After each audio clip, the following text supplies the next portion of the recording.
Which is what if Naruto became the Forbidden Demon King and built a legendary harem with Hinata, Sakura, Tsunade, Konan, Tamari, Mei, Ino, Kurenai, Tenten, Kushina, Kyuubi and Alara. Part 1. And if you enjoy this fanfic then please press the like button and subscribe to my channel for more fanfic like this. And now let's start the fanfic. When Uzumaki Naruto had been told that he and his team would be entering the Chunin exams, a prestigious tournament-style exam that promoted a village's genin and offered a chance at promotion by his sensei, Hatake Kakashi, he had been expecting to fight strong opponents and overpower them with the sheer amount of awesome he possessed. He would beat the crap out of every team that came his way, he would kick names and get promoted. Then Sakura-chan would realize that Sasuke Tem was nothing more than a loser with a big clan name and fall in love with him, and soon after that the old man would name him Hokage. Yes, those were the thoughts going through the head of one Uzumaki Naruto when he had first learned he would be in the Chunin exams. What he got instead was a fight with some freaky kunoichi from Kusagakure village hidden in the grass, who was not only ridiculously strong, but also had her disgusting tongue wrapped around his neck. Oi, let me go of me you fucking hag. Let go or I'll rip that damn tongue out of your mouth and shove it up your. Naruto shouted, his voice a gravely snarl that didn't sound entirely human as he kicked and struggled within the grasp the kunoichi. His struggling didn't do much, however, as the woman's grip over him was quite strong, despite the appendage being used. My, how interesting, the kunoichi said, ignoring the boy's rather crass words as she looked at Naruto's now red eyes. When your emotions are running high and the risk of death is great, the seal must leak Kyuubi's chakra. This is a most interesting development. Unfortunately for you, Sasuke-kun is the only one I wish to test right now. So you'll have to go. The fingers of the kunoichi's left hand glowed in a light purple as she slammed then into the seal on the blonde's stomach, Gogyo Fuian, five-pronged seal.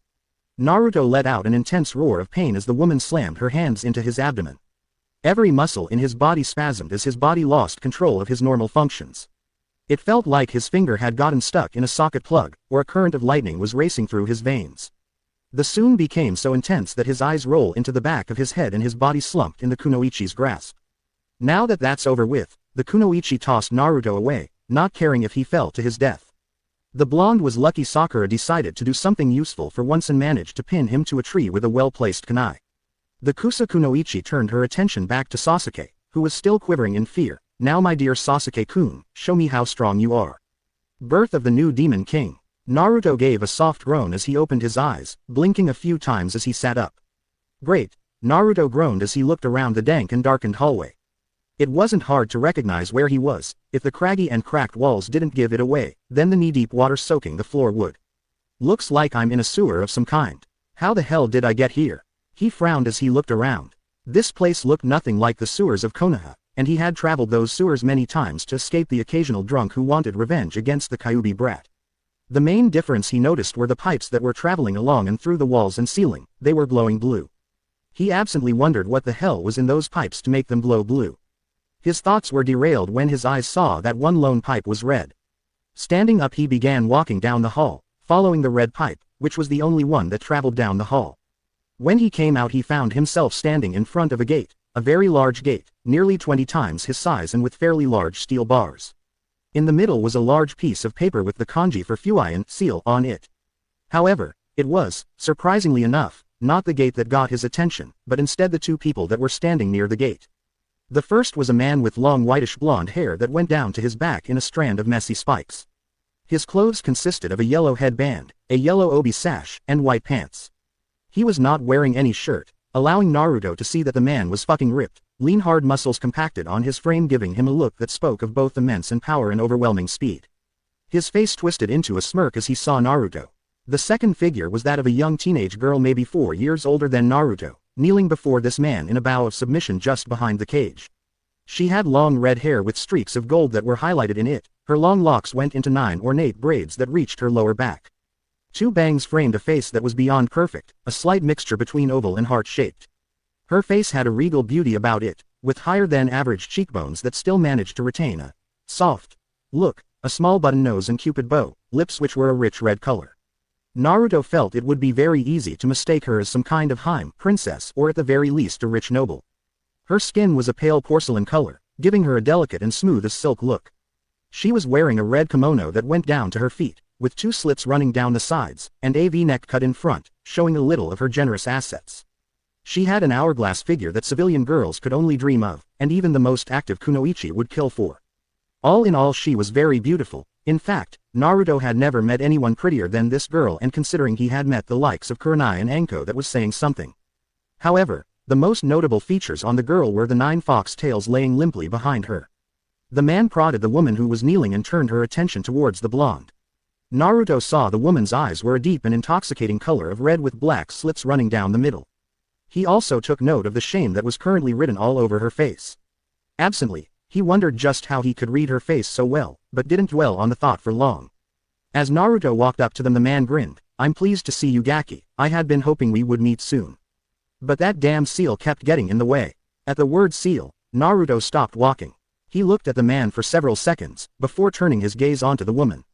He looked back at the cage, specifically the seal, before things managed to click together for him. "You're the Kyuubi, aren't you?" Naruto asked, turning his eyes back towards the woman. He did not know how he knew this, well, aside from the 9 tails giving her away.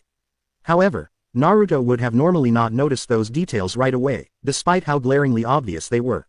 Yet even as he wondered over his new sense of observation, he could feel that something inside of him was different than the few moments before he had come to wherever he was. It felt like he was undergoing some odd change that was beginning to affect him. It was as if a door had opened in his mind and allowed him to think more clearly. He didn't know what it was, or why it was happening, but he was too grateful at being able to actually think in a more logical manner to care. Hi, the woman said, her voice cracking with raw emotion. Naruto frowned at the tone of voice, even as the woman continued speaking. I am so sorry for what I have done to you, Naruto-sama." Naruto raised an eyebrow at the honorific, but did not comment on that. Instead, he chose to comment on his most recent observations of her character. "You don't seem to be some kind of demon of mass destruction like I had been told." "That is because she was not quite herself when she attacked your village," Raizen interrupted, bringing Naruto's attention from the woman to him. Seeing that he now held the boy's attention, the powerfully built man continued, "She was manipulated into attacking Konoha." Naruto frowned for a moment, not quite sure what to make of this knowledge. Contrary to popular belief, he was not as stupid as he looked. Ignorant, yes. Naive, definitely. Slow, maybe, but not stupid. If he had been, then Naruto never would have survived past his 4th birthday.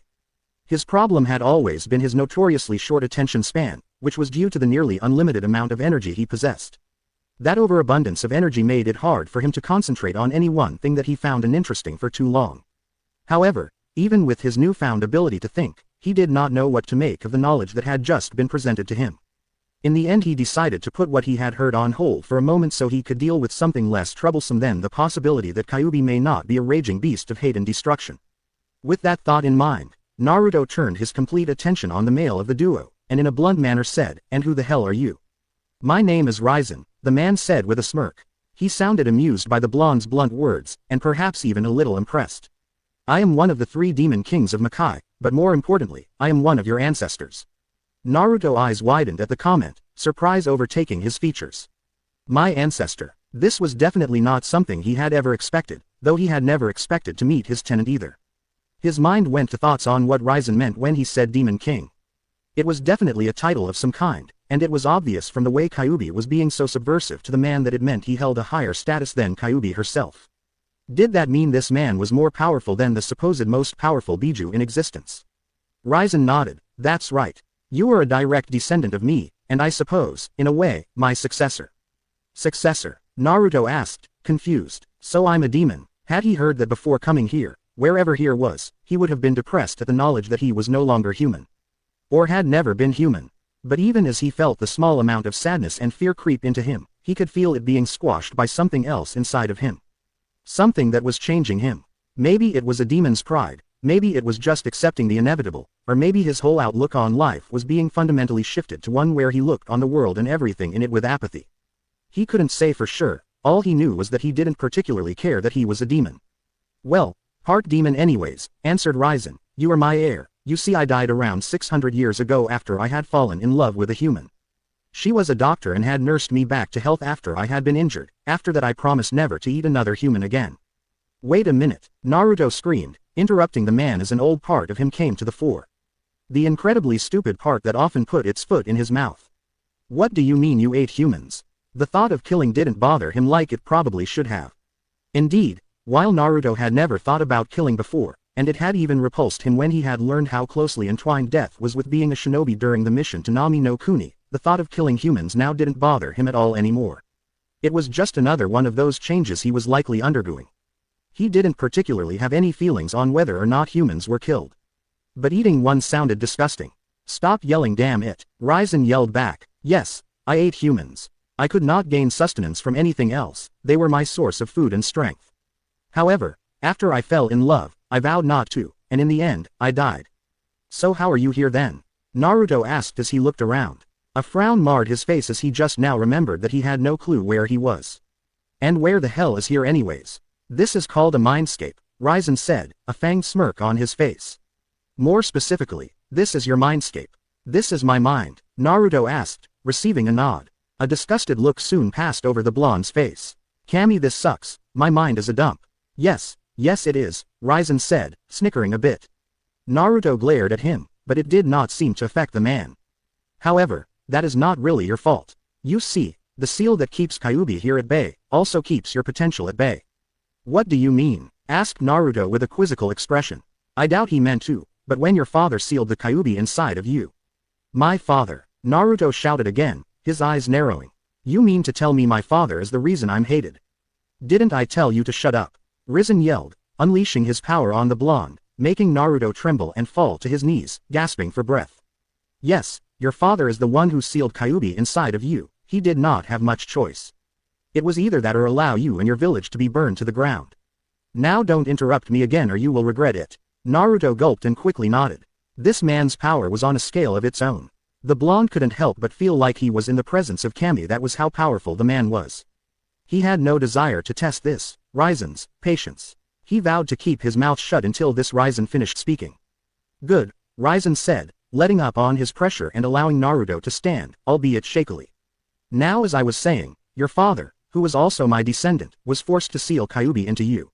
However, this also locked away nearly all of your potential, since that potential is almost all demonic in origin, and the seal was designed to lock away demons.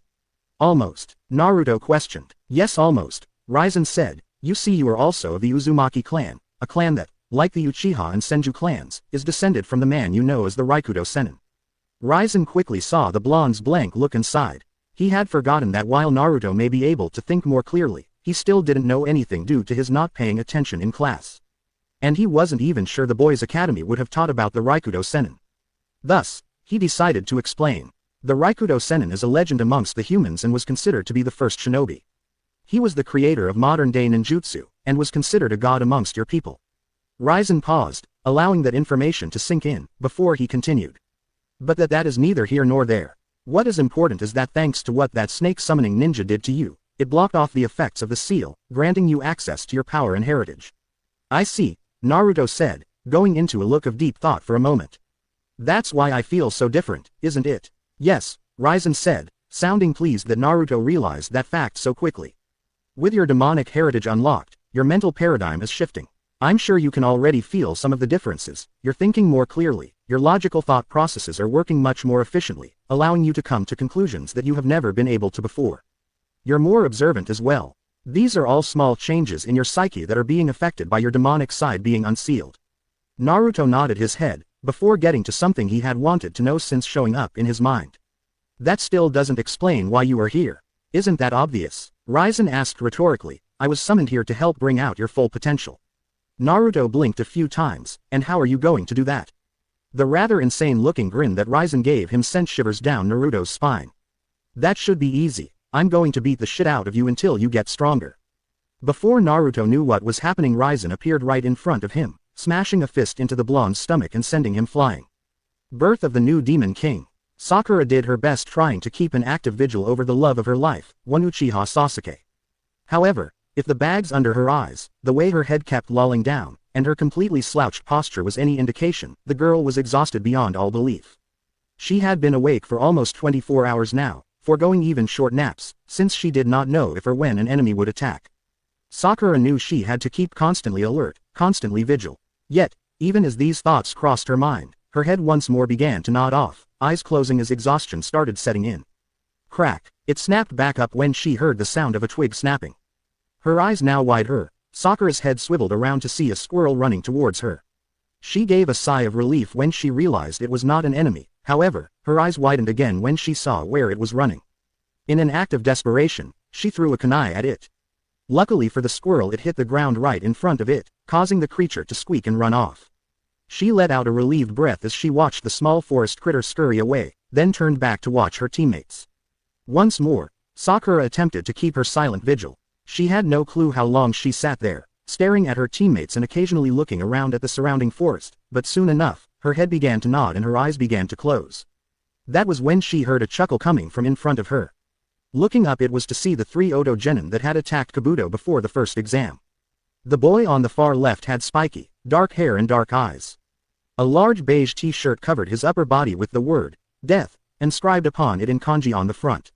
He also had a pair of snake-patterned pants, 2 black strips fastening his shirt to him around the shoulder areas, black sandals, a snake-patterned scarf around his neck, and a headband secured tightly around his head. The guy in the middle, though he was slouched over, it was hard to tell just how tall he was due to this fact, but Sakura figured he'd at least be as tall as the other male in the group. He had bandages covering most of his face with the exception of the area around his left eye, had a large poncho with incredibly long sleeves, a snake-patterned scarf around his neck, and a straw raincoat protruding from his back where the scarf went around. The final member of their team was a girl, who had dark-colored eyes and extremely long black hair nearly reaching the ground, and was tied at the end by a violet ribbon. She was fair-looking, with a green vest similar to a flak jacket covering her upper body, a snake-patterned scarf adorned around her neck, a pair of pants of the same color, and sandals. All of them had a cocky-looking smirk on their faces, well, the 2 whose faces could be seen. She could not tell if the one with his head wrapped in bandages did or not, but figured it was safe to assume he did. "Looks like you've been up all night," came the smug voice from slouched man in the middle. "Now if you don't mind, why don't you wake up the Uchiha? We're here to fight him." It was clear this man was the spokesperson and leader of the group. While he was talking, the other 2 just leered at the pinkett. "What do you want here? I mean, what do you really want?" asked Sakura. "I know Orochimaru is calling the shots from the shadows." Her words caused the trio to widen their eyes in recognition of the name. "You guys work for him, don't you? Tell me what that mark he put my Sasuke-kun is. I wonder what that man is up to," Dosu wondered out loud. There was something going on here that he wasn't getting.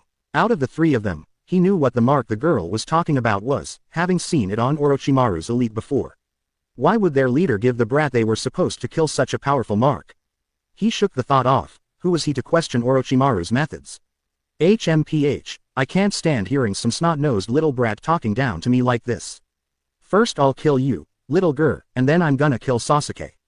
Zaku prepared to charge the girl. "Wait, Zaku," Dosu ordered, getting his teammate to stop. The man walked forwards until he stopped at the spot where Sakura threw the kunai. Kneeling down on the grass, he ran his hand over the area. The color of this soil is the kind that shows it's recently been dug up, and this kind of grass doesn't grow in the forest of death.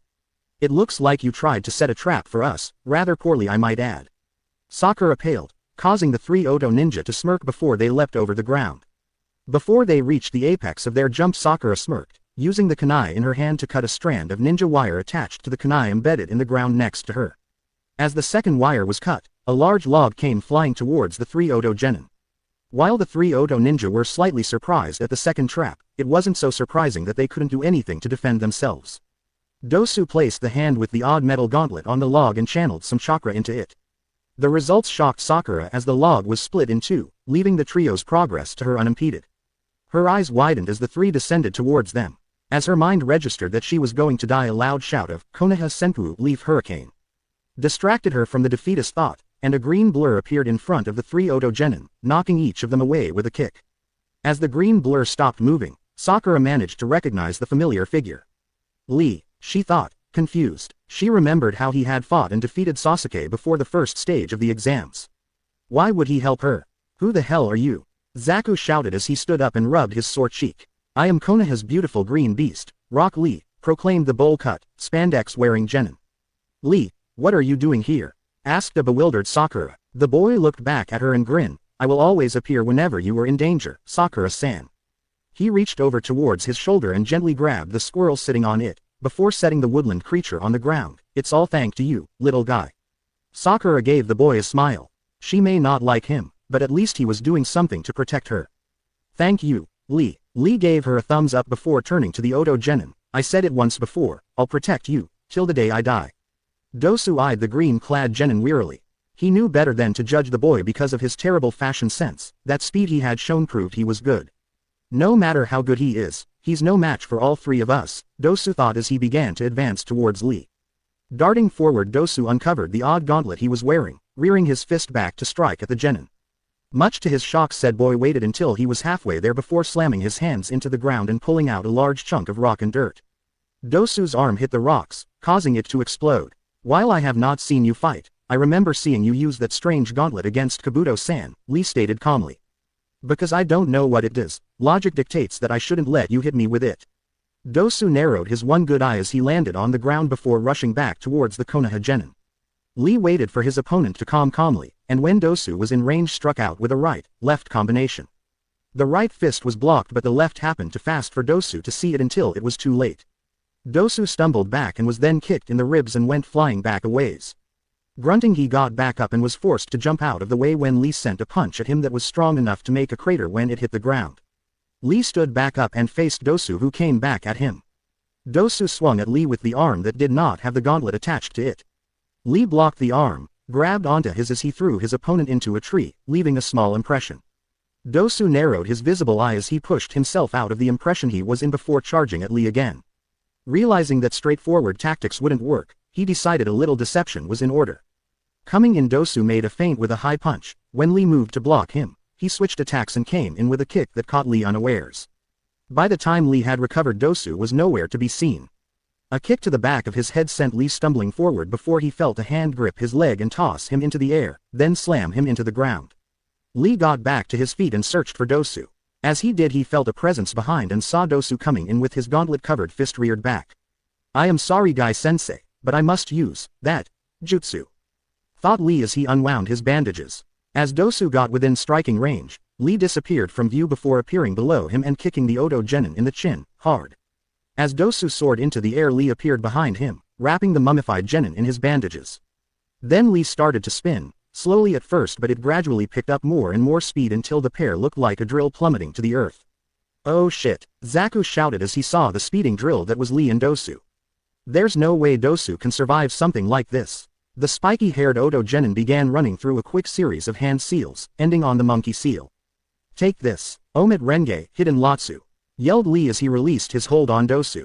Just as he was about to hit the ground, Zaku slammed the hands into the ground and sent a wave of air towards the spot Dosu was about to hit. A few seconds later, Dosu hit the ground head first, implanting himself into it with a little over half his body sticking up. With a few wiggles and grunts, Dosu got himself out of the ground and stood back up, no worse for wear. That actually would have killed me had Zaku not softened the ground for my fall, Dosu said as he looked at his now tired-out opponent. I am possible, Lee muttered as he fell to the ground, his muscles having torn from using his jutsu. It seems that attack you used has some serious backlash, Dosu mused as he saw Lee kneeling on the ground, panting. It matters not. I may be tired, but so are you. I can still win, Lee said, giving Dosu a confident smile. Not in that condition you can't, Dosu chuckled, and in case you haven't noticed, I'm not the only one you need to deal with. Now I'm getting rather irritated at your interference, so I'll just finish you off now. Dosu charged forward once again as he reared his arm back for another attack. Lee tried to dodge only to receive a jolt of pain for his troubles as the after effects of the jutsu kicked in. He looked up just as Dosu swung at him. Lee was lucky enough to dodge the attack, albeit barely, but before he could even think of retaliating, his vision began to get blurry and a sharp pain filled his head as his ears bleed. Lee tried to stand, but as soon as he moved he was forced onto his hands and knees as he began to throw up. You like? Asked Dosu. I call this my melody arm. With it I can amplify sound waves and use the vibrations they cause to break through your eardrum and damage the inner membrane, making you lose your semblance of balance. You won't be able to function properly for a while now. Deciding he did not want to be left out, Zaku lifted up his hands and pulled his palms up to reveal the hole he had in each hand. My specialty is the ability to control supersonic airwaves and air pressure, slicing up or blasting my opponents. To us, your jutsu are laughable. As you can see, you have no hope against us. You put up a good fight, but it's time to say goodbye, kid. Dosu reared his melody arm back, ready to strike. He didn't get the chance to swing as a powerful punch connected with his jaw, launching him back several feet. Dosu looked up in surprise at seeing a fiercely determined Sakura standing beside Lee, her fist held out in a punch. So it looks like she's not completely useless after all, Zaku commented with a sneer. Sakura panted as she glared at the trio. There was no way she could win against one of them, let alone all three at the same time. I wish Sasuke-kun was awake, Sakura thought to herself. Surely he would save me if he were. Cha, Sasuke-kun would kick their asses.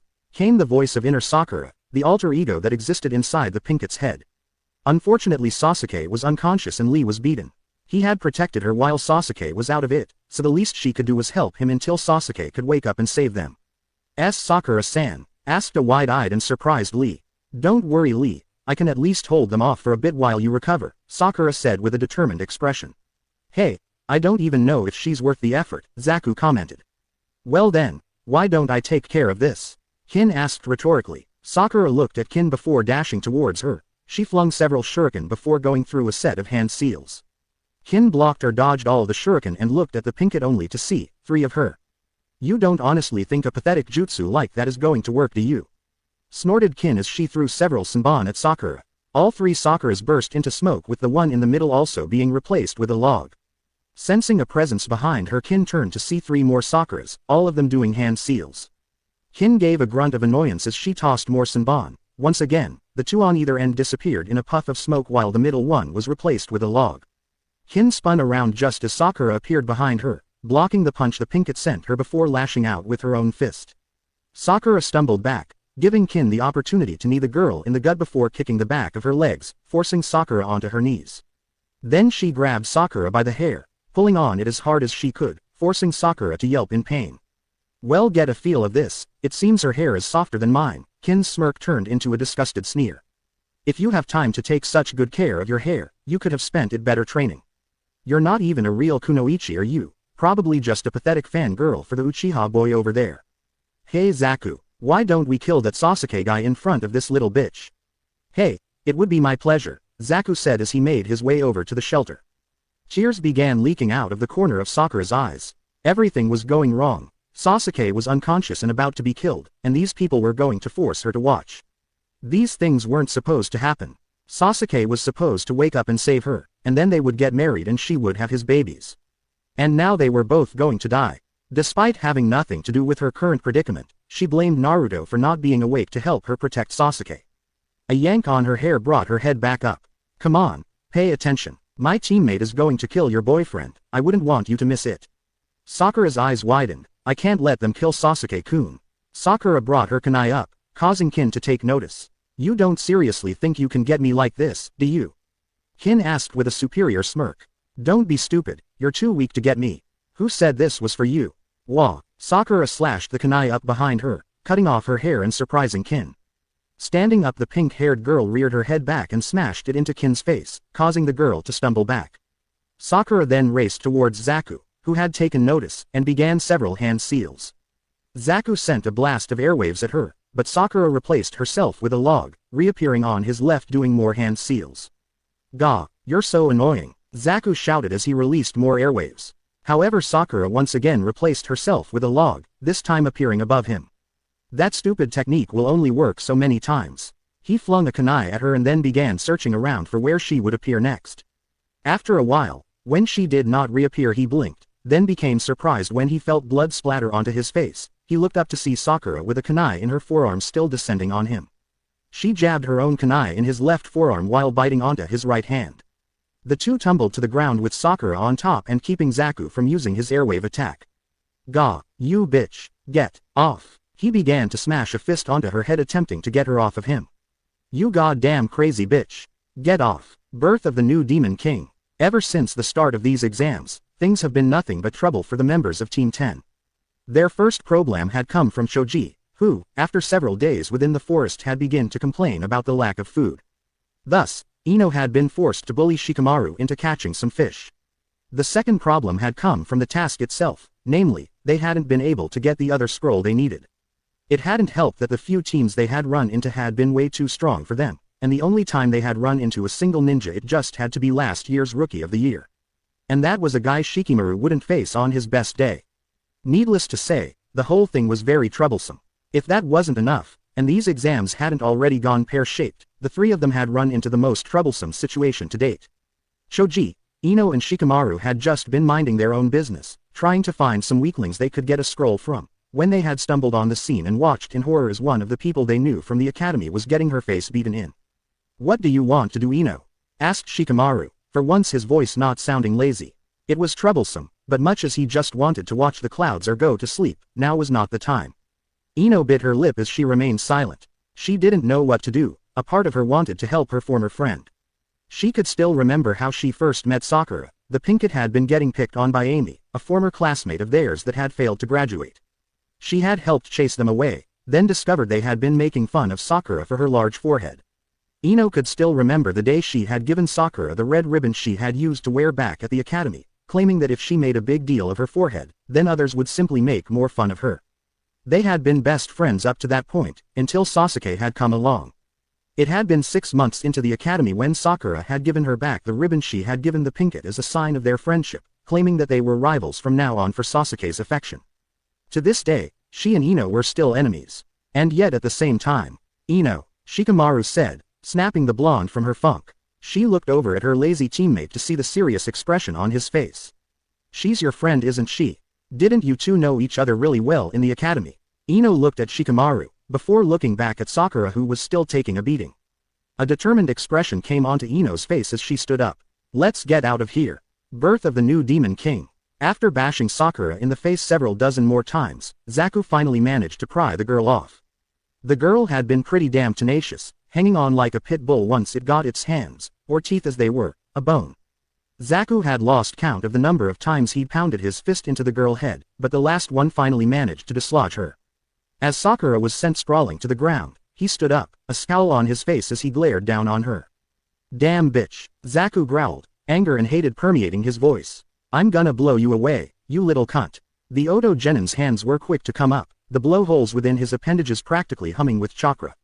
He was just about to blow her to oblivion when Team 10 appeared, Shikamaru on the left, Ino in the middle, and Choji sitting on his hand on the right. It became clear that only Shikamaru and Ino had come willingly, because Shikamaru was holding onto Choji's scarf, having obviously dragged the larger boy with him. "What the hell is this?" The second line of defense, Zaku snorted. "No matter how many of you losers turn up, the outcome is going to be the same." He was beginning to get particularly annoyed by all of the interruptions they'd been having. This mission was supposed to have been simple: find Sasuke and kill him. He was already unconscious and the girl shouldn't have taken much to put down. Minimal fuss, minimal risk. Now they not only just finished a fight with some taijutsu freak that looked like he'd glued caterpillars to his eyebrows, but the pink-haired little bitch had proven to be more trouble than she was worth. And now they had to deal with this interruption. It was fraying the end of Zaku's relatively short fuse. Ino. Sakura voiced her confusion. "Why are you here?" "TCH, Ino huffed, not bothering to look at the girl as a small smirk formed on her face. "Didn't I tell you before? I'm not going to let you show me up, forehead. There's no way I'm going to let you show off for Sasuke-kun and leave me behind. They just keep swarming in, they're like bugs." Dosu mumbled, his single visible eye narrowing into a glare as he looked at the 3 new ninja now standing in the way of their mission. "These foolish Konoha ninja will be sorry they ever decided to butt into business that doesn't concern them." "What the hell are you two thinking?" Choji hissed. "These guys are too dangerous." Choji knew that out of all the teams theirs was likely the weakest. While Shikamaru had never outright said it, he knew enough about his lazy friend to read between the lines. All one had to do was look at the facts. They had the laziest jonin in Konoha, who preferred playing shogi to teaching. Shikamaru never trained, preferring to either watch the clouds or play shogi with Asuma. He himself was always eating while watching the clouds or watching Shikamaru play shogi. And Ino either only complained, fawned over Sasuke, or talked about how she would beat Sakura, which often involved Sasuke. It was made worse because each of them only knew one of their clan techniques. Shikamaru was too lazy to learn any more. Ino was too busy being a fangirl. And Choji was always too busy eating to learn. The facts were they had nothing over this team, if what they had seen so far was any indication. He was snapped out of his thoughts when Shikamaru spoke up.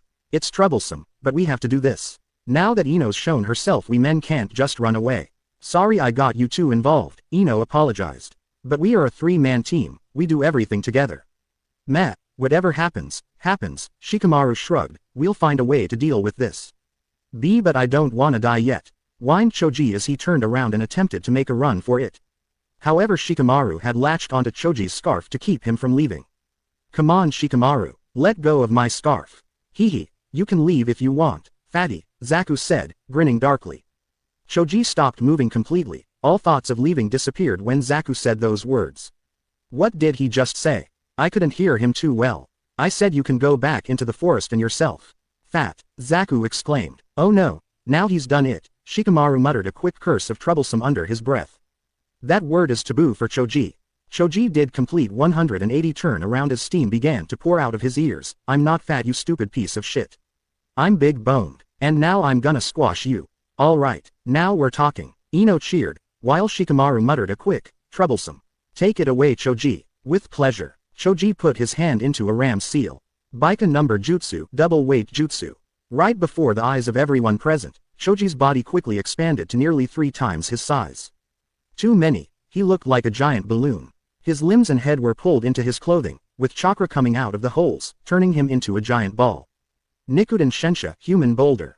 Huji's rule, he cried out, somehow still perfectly clear despite being inside his clothes, before he began rolling towards Zaku faster than the Oto Genin expected. What the hell is this? Zaku held out his hands and sneered. It's just a rolling ball of fat. Zenkuaha, slicing airwaves. A blast of powerful airwaves was sent towards the rolling ball that was Choji. As the attack hit, the airwaves proceeded to slow the large ball down, but did not stop the technique in its entirety. Instead, the two attacks seemed to be in a stalemate, with the airwaves trying to stop the green ball from running Zaku over, and Choji continuing to try and press onwards, unaffected by the airwaves. Neither force seemed willing to back down, and it looked like the fight would become a battle of attrition. That all changed when Choji ascended into the air, moving out of the slipstream the airwaves created. What the? My airwaves were useless, Zaku shouted, his voice surprised and his eyes widening. It wasn't every day someone saw a ball of fat move like that. And I can't touch that thing or it will rip my arms off, then I'll be crushed. Seeing the predicament his teammate was in, Dosu began to run towards Zaku. Before he could get even 5 feet he found himself frozen. Out of the corner of his eyes he noticed his shadow was attached to Shikamaru who was holding up a hand seal. Kage main no jutsu, shadow possession jutsu, success. The shadow using Genin muttered, a bored yet victorious look on his face. My body, I can't move. Dosu found that even talking was requiring some effort. This must be some kind of paralysis jutsu. Choji slammed into the ground, forcing Zaku to jump away lest he be crushed. While the Oto ninja may have gotten away clean, the landscape around where Choji slammed into the earth formed into a large crater that was several inches larger than the Akamaki himself.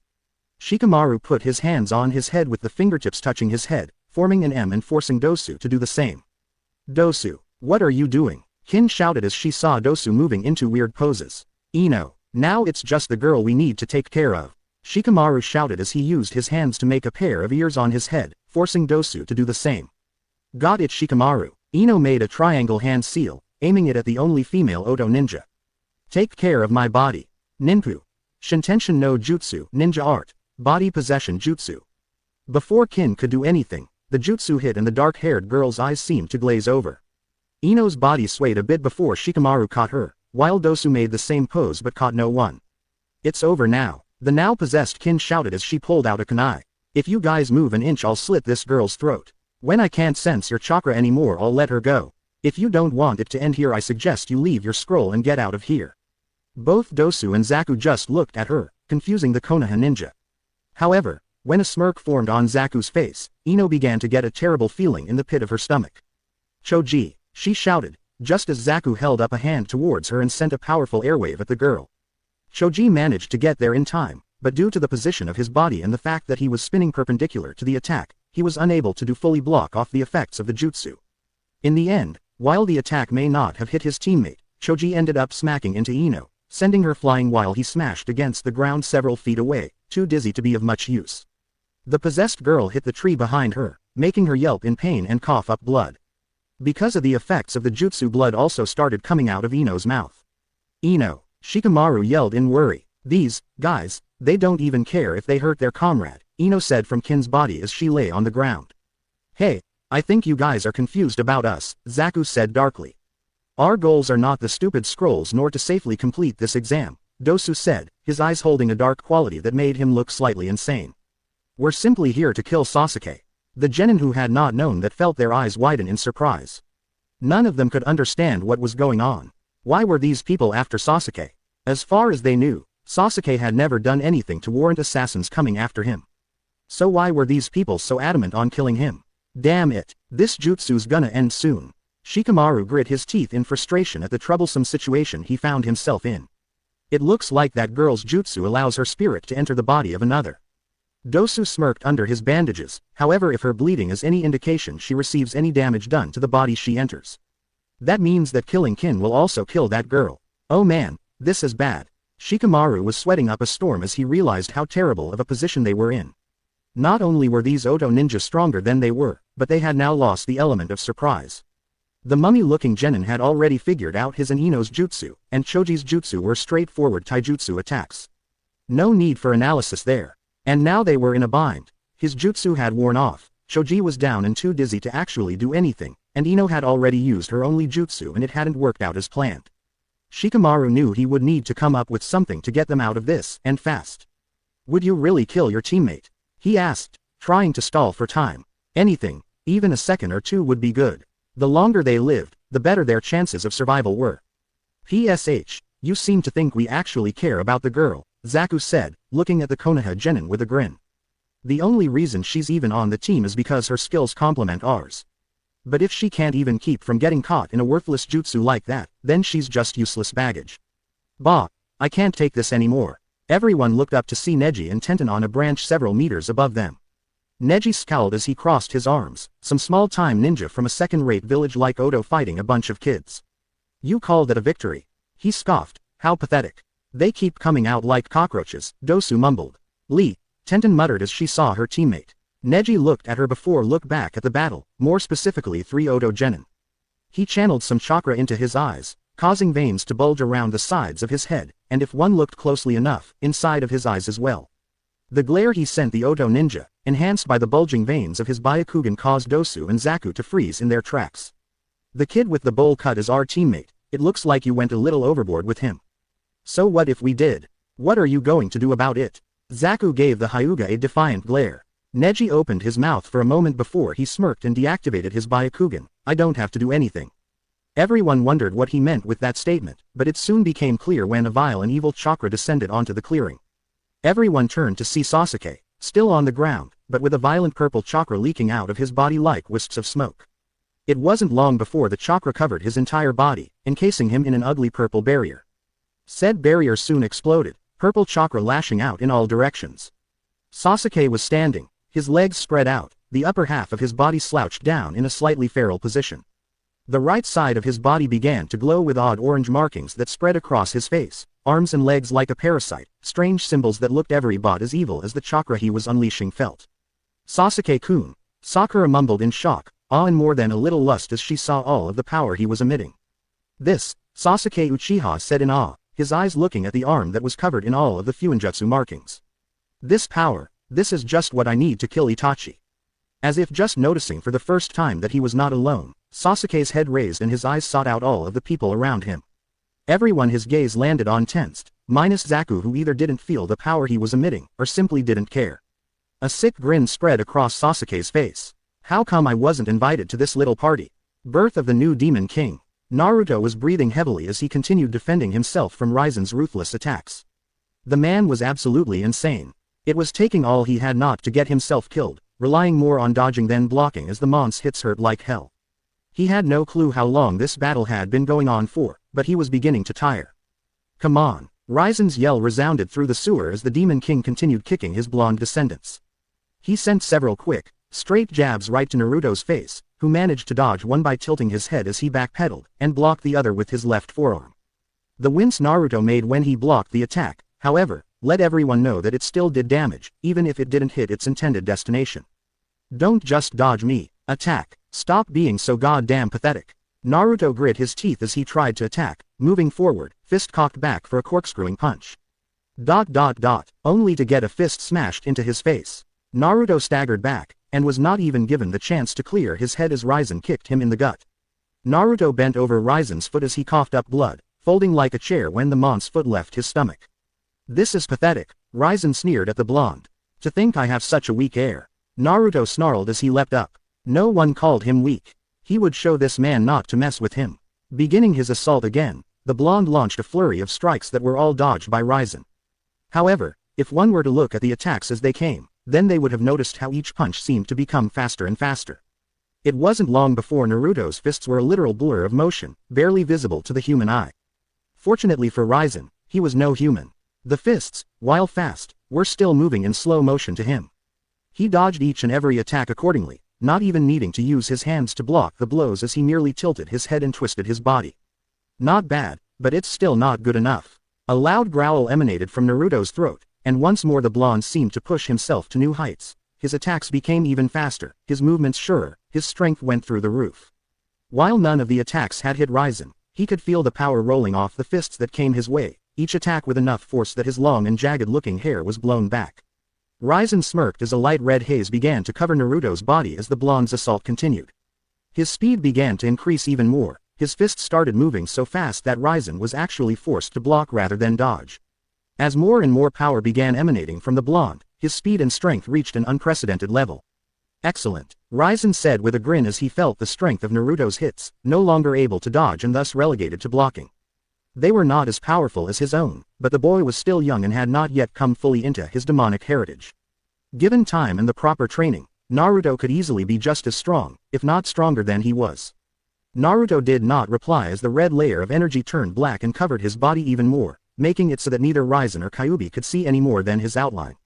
The red energy soon began to change shape, making the figure taller, more muscular. The spiky hair on the back began to grow and his face became more angular as all of the baby fat was burned off. Finally Raizen received a heavy hit in the face, sending him flying back. Raizen grinned as he landed on his feet and looked at the new Naruto that appeared before them when the red energy melted away. I am pleased to see that you may be worthy of being my descendant after all. Unfortunately, my time with you is now done, Raizen said. What do you mean? Naruto asked. He was breathing heavily, as if he had just run a marathon. Or had a fight with a demon king. However, he was still ready for more. I hardly know anything about these powers, and you expect me to master them on my own. Not on your own, Raizen shook his head. Kyuubi will be here to help you, just bind her to you, it should not be too difficult. Naruto felt an odd shiver at the man's grin, he never noticed Kyuubi blush at the words. I have left her with instructions on how to help your powers grow. So farewell for now young Naruto. Raizen began to fade out of existence, but had one more parting comment for the blonde before disappearing entirely. Oh, and be sure to hide those eyes of yours. After all, you would not want an enemy to find out about them until you know what they can do. Naruto watched as Raizen faded away before he looked over at the girl, who had not moved from her position since his and Raizen's battle started. Naruto walked over to the young woman who stiffened upon his approach. Come here, Naruto said, his newly awakened demonic blood making his tone more commanding. Kyuubi did as told, moving until she was in front of the cage, though her eyes were still on the ground.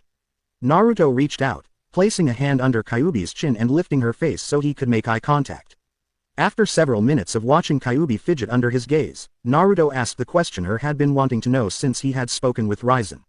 Raizen Oji-san said that you were not yourself when you attacked the village, what did he mean? I was manipulated by a man who had placed me in a genjutsu, Kyuubi started hesitantly. She clearly didn't want to talk about it, but this was her new lord and thus, she couldn't ignore such a clear-cut order. It was designed to torture me over and over again until I had become nothing more than a raging beast that he could bind to his will. You don't seem like the type to fall for a simple illusion, Naruto commented with a frown. I had been told Kitsune were masters of illusions. We are. The reason I fell to this mon's abilities was because Yes, Naruto asked when Kyuubi stopped talking. Kyuubi sighed as she realized it would be best to get this out of the way with. The reason I was susceptible to that man's illusions was because of how I was attacked. The first time he brought me under his control, he had summoned me to this plane by surprise and I had no time to actually resist him. The second time he managed to control me was because at the time I had been trying to escape from your mother. My what? Asked Naruto in a whisper, as if he had not been sure he heard the fox woman correctly. Your mother, Naruto-sama, Kyuubi said, looking away, clearly uncomfortable. It's obvious you don't know, but you are not my first Jinchuriki. I have had two before you. The first was Uzumaki Mito, the wife of the Shidaime Hokage who sealed me within herself during the first time I had been controlled. My second host was Uzumaki Kushina, your mother. I see. Naruto closed his eyes as he processed that information. It was hard to believe but her words made sense. From what he had heard the Kyuubi appeared out of nowhere, and without warning as it began attacking the unprepared village of Konoha. Most of the academy students had just accepted the knowledge without question, but Naruto had always questioned how the Kyuubi had managed to kill so many of the village's civilians. One would have thought that if the Kyuubi had been coming to Konoha, the village would have prepared, or even abandoned the village to rebuild at a later time. Which meant Kyuubi had appeared without warning, and done so close enough to Konoha that she was able to attack immediately after appearing. He wasn't quite sure what to think about this new information, he wasn't even sure he wanted to think about it. Deciding it would be better to know more, he asked, "So what happened?" "Because of the rarity of Jinchuriki, this isn't common knowledge," Kyuubi began. "But there is a point when a female Jinchuriki's seal weakens to the point where a Biju can escape, when she is in childbirth." Naruto's eyes snapped open at those words and Kyuubi flinched under his cold gaze. Despite the slight fear she gained from his new power that was far beyond her, she continued. "I hadn't realized that at the time, all I knew was that the seal was weakening and I wanted out. I tried to break out of the seal, but someone, your father I think, was keeping the seal from breaking. However, sometime during my struggle, the resistance on the seal stopped. The next thing I knew was coming out of the seal. I had thought I was free, but then I ran into that man. The man who used me, manipulated me and turned me into his plaything." "Who was this man?" asked Naruto. "His name is Uchiha Madara." The blonde's eyes widened and Kyuubi continued. "He is the founder of the Uchiha clan." Naruto frowned. With his new senses he could tell she wasn't lying. But, wouldn't Madara be like 100-something years old? How could he possibly be alive? Even he had known of the man who helped found Konoha. He had been the second choice for Hokage when the village was founded. When he betrayed the village Hashirama, the Shidaime Hokage had fought and killed him. Or so the story went. "I don't know," Kyuubi shrugged. "I don't know much about him, only that he used me twice." With everything he had learned, Naruto decided to withhold his judgment over Kyuubi until he could process it all. "I'll be leaving for now," he said at last. Looking at Kyuubi, his eyes narrowed slightly. "We will be having words when I get back. And you will explain everything you know to me." Hi, Naruto-sama," Kyuubi stuttered when Naruto released some of his power of back up his words. Naruto nodded before disappearing from the seal. This changes everything." Dosu's mind was in shambles as he stared at the raven-haired boy with the markings of Orochimaru's cursed seal spreading across his body. "His chakra is incredible. There's no way we can compete with this kind of power." "Ha, you're finally awake," Zaku said as he stepped towards Sasuke, a smirk on his features. "Now I can finally kill you." Dosu was the only one who knew what that seal was, having seen it on 4 others who were Orochimaru's elite guards. He knew that his teammate didn't stand a chance against Sasuke as he was now, and tried to stop his fellow Oto ninja from attacking the Uchiha. Zaku don't. However, it was too late as Zaku held out his palms and shouted, "Zenkaheokua!" extreme decapitating air waves. The blast of slicing airwaves that emitted from Zaku's hands were incredible. Everyone was forced to crouch down and cover their eyes as the immense pressure displaced the air around them, causing many of those in attendance to be nearly blown off their feet. When the jutsu finally ended, the many groups that had converged saw that the land in front of Zaku had been turned into a large trench several feet wide and nearly a foot deep. It stretched out for all the way to the tree that Sasuke and Naruto had been lying under, which looked like a giant had taken a bite out of it. Naruto had been buried under the rubble, thus, no one saw his body as it was encased in a red haze. Ha! Zaku was breathing heavily as he stood there, his feet spread shoulder-width apart, slightly crouched, with his hands held out in front of him. However, despite his obvious state of exhaustion, he had a proud smirk on his face. "Hey, look at that," he said with a huff, his tone somehow managing to retain its arrogance despite his exhausted state. "Blew that little shit to pieces." Not quite. Zaku's eyes widened as he heard the voice behind him. He tried to turn around, but wasn't given the chance to do much of anything as he was pounded in the back of the head by a fist. Hard. With a shout of pain and surprise, Zaku was sent flying. He soared through the air, right until his body hit the ground with a loud smack that rang across the clearing. His still conscious teammate yelled his name, but it was lost to the boy as he rolled across the ground like a ragdoll. His brutal tumble ended eventually, and Zaku managed to just push himself up onto his hands and knees. As he did so, his wide eyes strayed over to Sasuke, who was standing in the same spot he had hit Zaku from, Sakura standing just a few feet behind him. Such speed! Dosu cried out in surprise. He managed to get his teammate out of harm's way in the blink of an eye. Everyone else seemed just as surprised as Dosu was. Well, Zaku was still quivering in shock and more than a little fear, but the members of teams 10 and 9 were staring at Sasuke in shock. Even Neji had a surprised look in his eyes. Sasuke smirked. It was the kind of look a cat had when playing with a mouse. His hands came up and soon ran through a quick gauntlet of seals, ending on the tiger seal, the seal for all fire jutsu. Kaden. Hosenka no Jutsu, Fire Release, Phoenix Sage Fire Jutsu. Sasuke sucked in a deep breath, then released it in quick bursts. Several flames erupted from his mouth and took the shape of fireballs. The volley of fiery destruction sped towards Zaku, who had finally managed to get back to his feet and regained his bravado, even if most of it was faked. I'm not gonna let you get the best of me. The Oto Genin stuck his hands out and released a powerful burst of airwaves that smacked against the fireballs, putting the flames out. Only to find that Sasuke had hidden shuriken inside of the flames. Zaku had no time to do anything other than get his arms up to cover his face as the shuriken came at him. He screamed in pain as they struck, slicing up his arms and legs. A few managed to embed themselves in his body, causing further damage. Zaku, Dosu shouted, get down, huh? Before Zaku could do much of anything, Sasuke was already there, sliding across the ground as if he were on ice. The last Uchiha was quick to move behind Zaku, grabbing both of the older boy's wrists, then raising his left leg. Gah! His foot stomped on Zaku's back, forcing the boy onto his knees, his arms held in a painful position behind his back. His eyes widened further, and more pain erupted from his arms as Sasuke pulled on them. While the Oto ninja could not see it, everyone else noticed the sick and twisted grin on Sasuke's face. Clearly, he was enjoying himself. You seem to be very proud of these arms of yours, Sasuke said, grinning as he toyed with the boy. He couldn't see it, but just knowing that Zaku's eyes were wide in a mixture of shock, pain and fear caused a shiver of pleasure to go down Sasuke's spine. You must be very attached to them. Zaku just barely managed to turn his head when he felt the foot on his back begin putting more pressure on him. His eyes widened in horror. He screamed, "What are you doing? No, stop, crack." The sound of Zaku's arms breaking like a couple of twigs rang throughout the forest. Everyone there watched in horror as the Oto ninja's arms were bent in a way that defied human anatomy. The arms were now mangled and twisted in such a way that it would be a miracle to get them fixed without a medical ninja, or some very painful manual repositioning. Zaku, his senses overloaded with pain and his mind unable to fully comprehend what was happening, ended up passing out.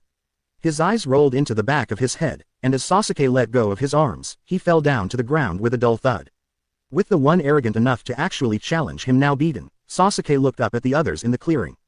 Everyone cringed at the insane gleam in his eyes, everyone except Sakura, who had hearts in her eyes as she thought of how cool her Sasuke-kun was. Even Ino, who had been just as rabid a fangirl as Sakura, couldn't help but flinch at the bloodlust and evil intent radiating off of raven-haired genin.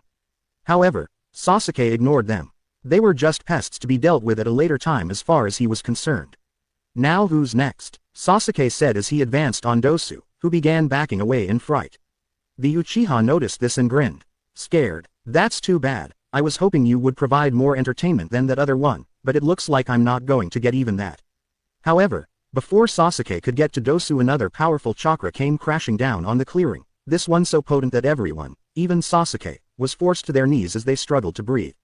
No one could pinpoint the source of this power, mainly because no one could actually lift their heads to look. Only Negi would have been capable of seeing where the source was coming from due to his Byakugan, and he had been forced to turn it off, lest the chakra saturating the area blind him. Underneath the rubble from the tree where Naruto had lain, the red cocoon that had surrounded him exploded. The debris from the tree flew everywhere as a bright red light flashed across the clearing. Everyone was forced to close their eyes as a red light came over them. When it was over, they turned their attention to the tree where the light had come from, and were shocked to see a person standing there. He stood at about a height of about 167 centimeters, making him a little over a head taller than Sasuke. He was not wearing a shirt, allowing everyone to see the rock-hard and compact muscles that ran along his chest, abs and arms.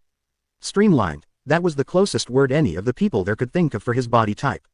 He wasn't big, nor did his muscles bulge like what people would see from a bodybuilder or a pro wrestler. However, he was ripped, his muscles were defined and cut in a way that made them look as if they had been chiseled from stone. Even the most minuscule of movements caused them to twitch and flex. His pants, which were straining against the man's muscles, were a bright and obnoxious orange that very few people would be caught dead wearing. They were also familiar, though no one there seemed capable of making the connection as they were still trying to make their brains work again. He had on blue shinobi sandals and a Konoha headband wrapped around his head, keeping his waist-long mane of spiky golden blonde hair out of his face, allowing them to see a pair of deep blue eyes. His face was lean, masculine, with a well-defined jawline. The only oddity to his features, which really did nothing to detract from his image, were the small pair of fang-like canines jutting from his upper lip. Had the situation not been so serious, both Ino, and quite possibly even Tenten, would have likely creamed themselves from just looking at the man's face and body. He had the kind of looks that seemed almost divine, like someone had seen God and decided to chisel out his features in stone. Any woman that saw him would claim the man embodied perfection.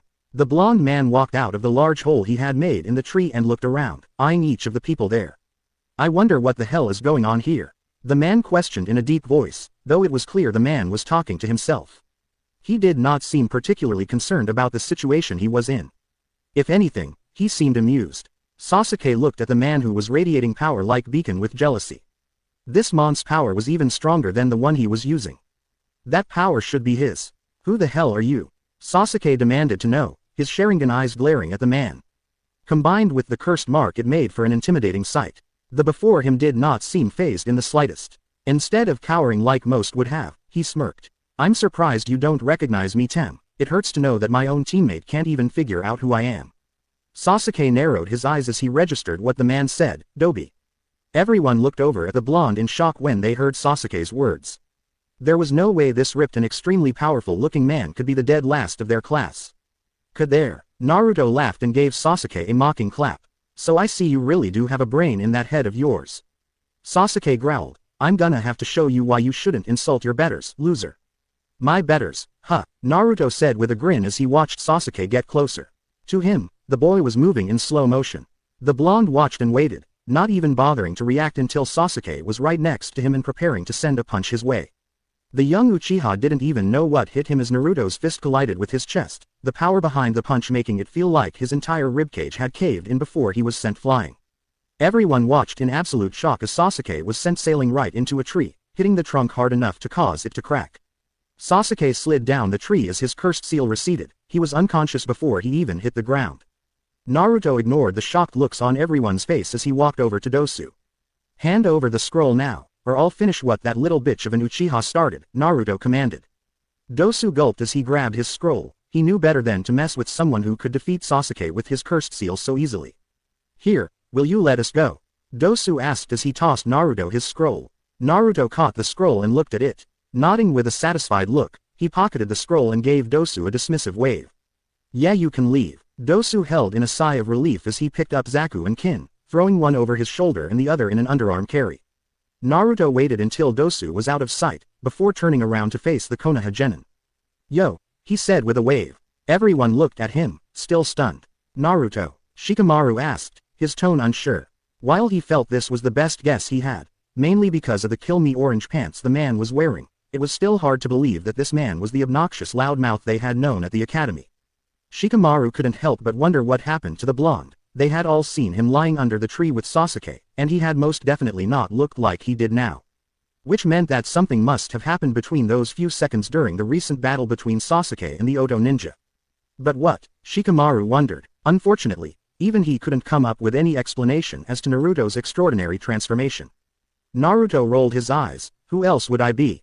The fucking Tooth Fairy. Those words seemed to snap everyone out of their stupor, though many were still left wondering how this person, who was radiating power like a furnace, could possibly be Naruto. Sakura, however, did not care as she remembered what Naruto did to her Sasuke-kun. Her eyes quickly became enraged as she stood up. She began to march over to Naruto, her march quickly turning into a run as she shouted, Naruto no Baku, look what you did to Sasuke-kun. With her fist cocked back and ready to let loose all of her righteous anger on the blonde like she usually did.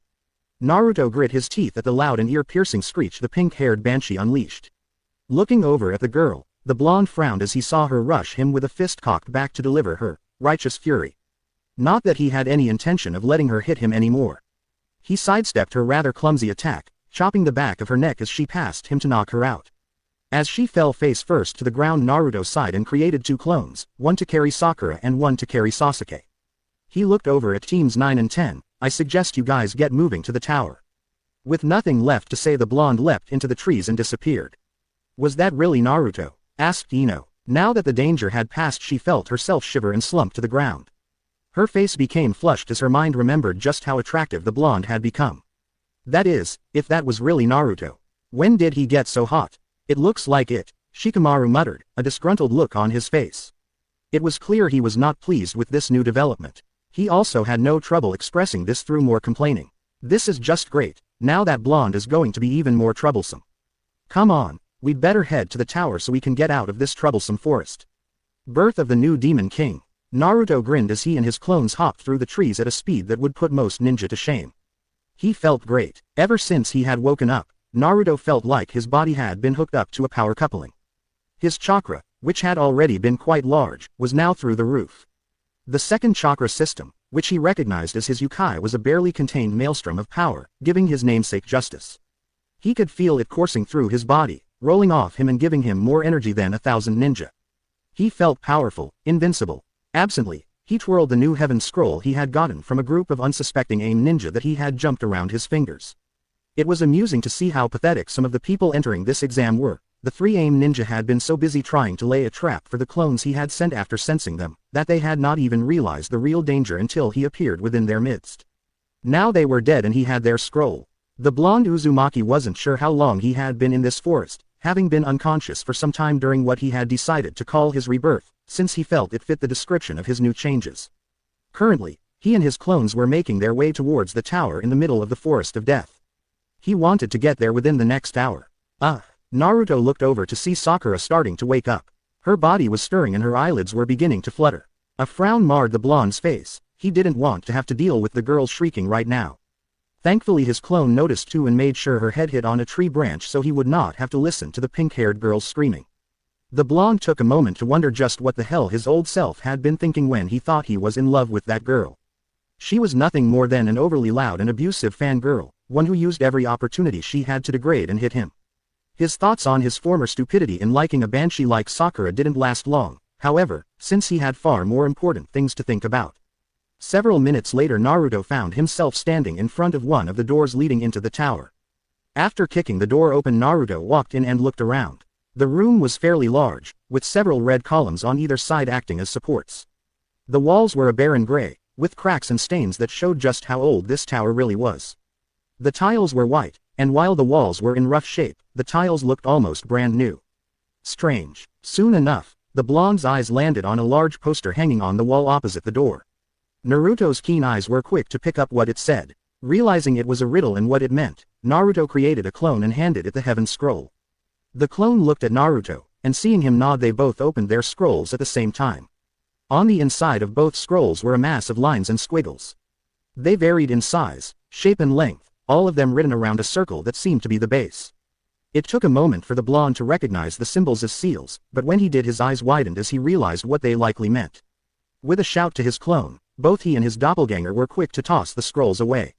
The 2 scrolls hit the ground, forming an X as the heaven scroll landed on top of the earth scroll.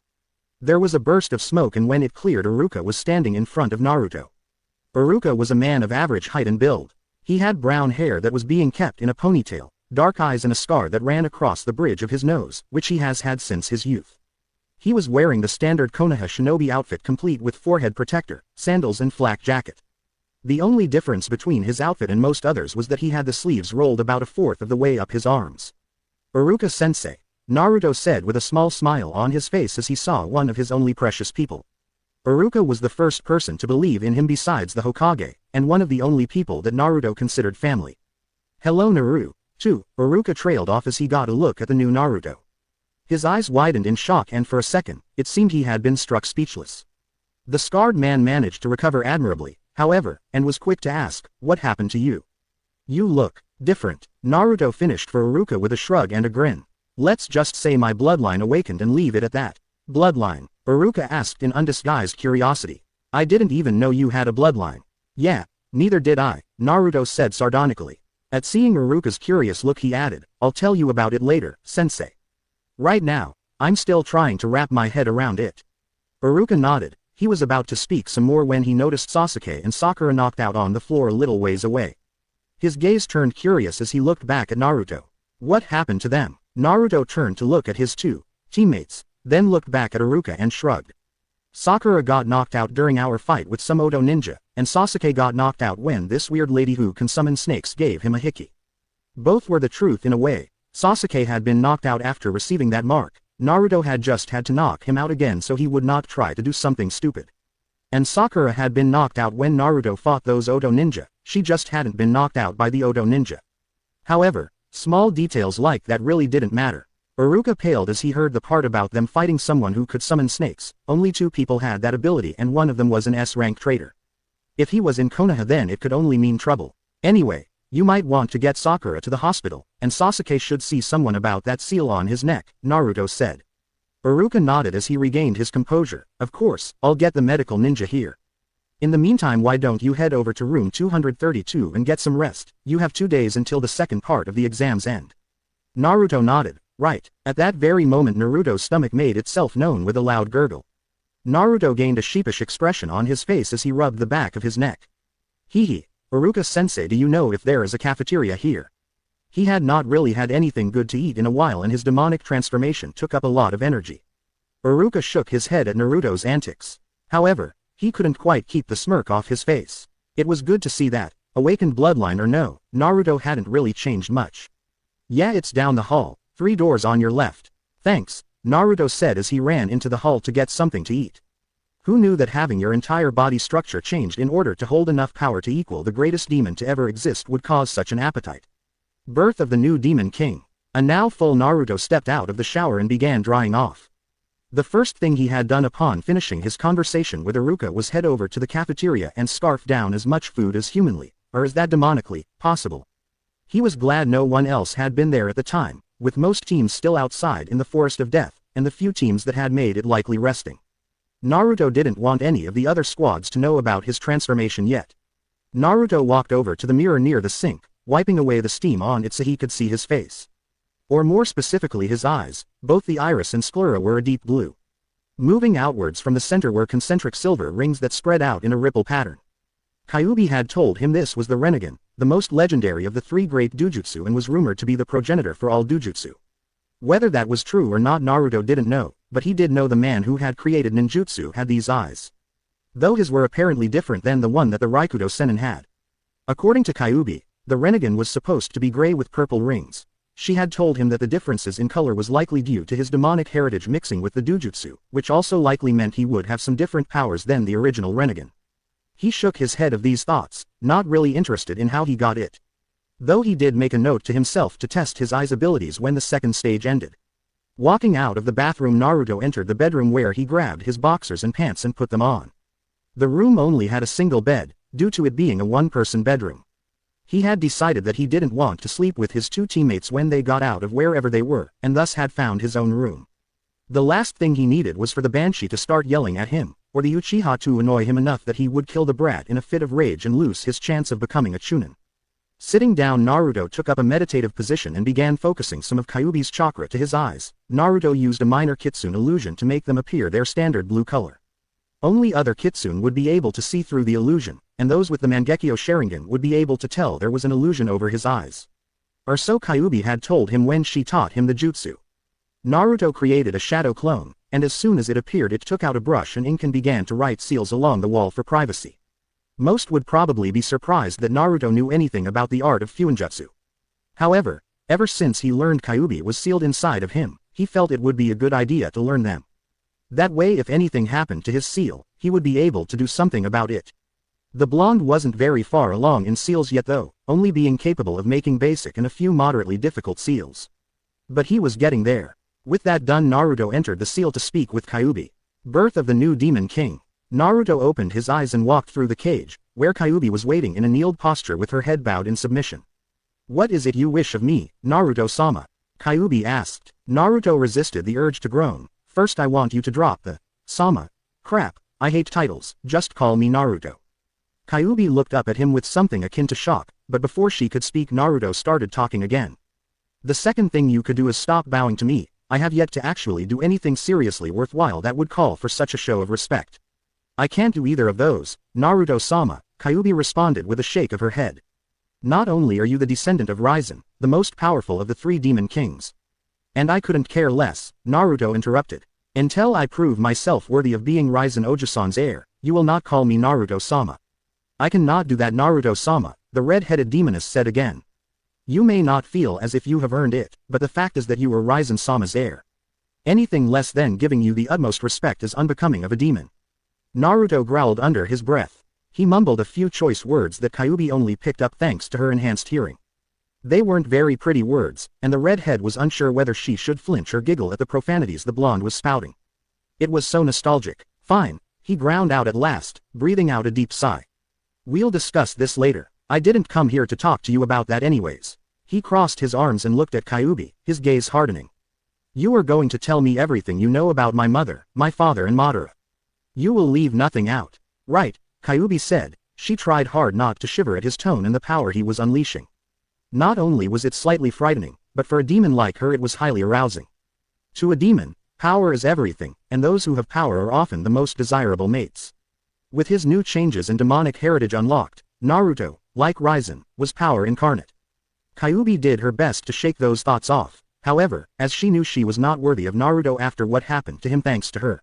She quickly forced herself to get back on track, even though she had no desire to remember that time. Where to begin? I suppose I should begin with some basic information about myself. Originally, I was a simple member of the Kitsune clan, which are a clan of highly regarded demons in Makai that specialize in illusions and elemental manipulation. During one of my outings to the human world, I was struck by a very powerful chakra. I ended up passing out, and when I woke up I had 9 tails, instead of my 3. What does this have to do with what I asked? Asked Naruto, raising an eyebrow. It sounded like an interesting story, and he would probably want to hear more of it later. But right now, all he wanted was to know about his parents and the night Madara had forced her to attack the village. There is a point, Naruto-sama, Kyuubi said with a placating gesture. I promise. The blonde deliberated for a moment before nodding.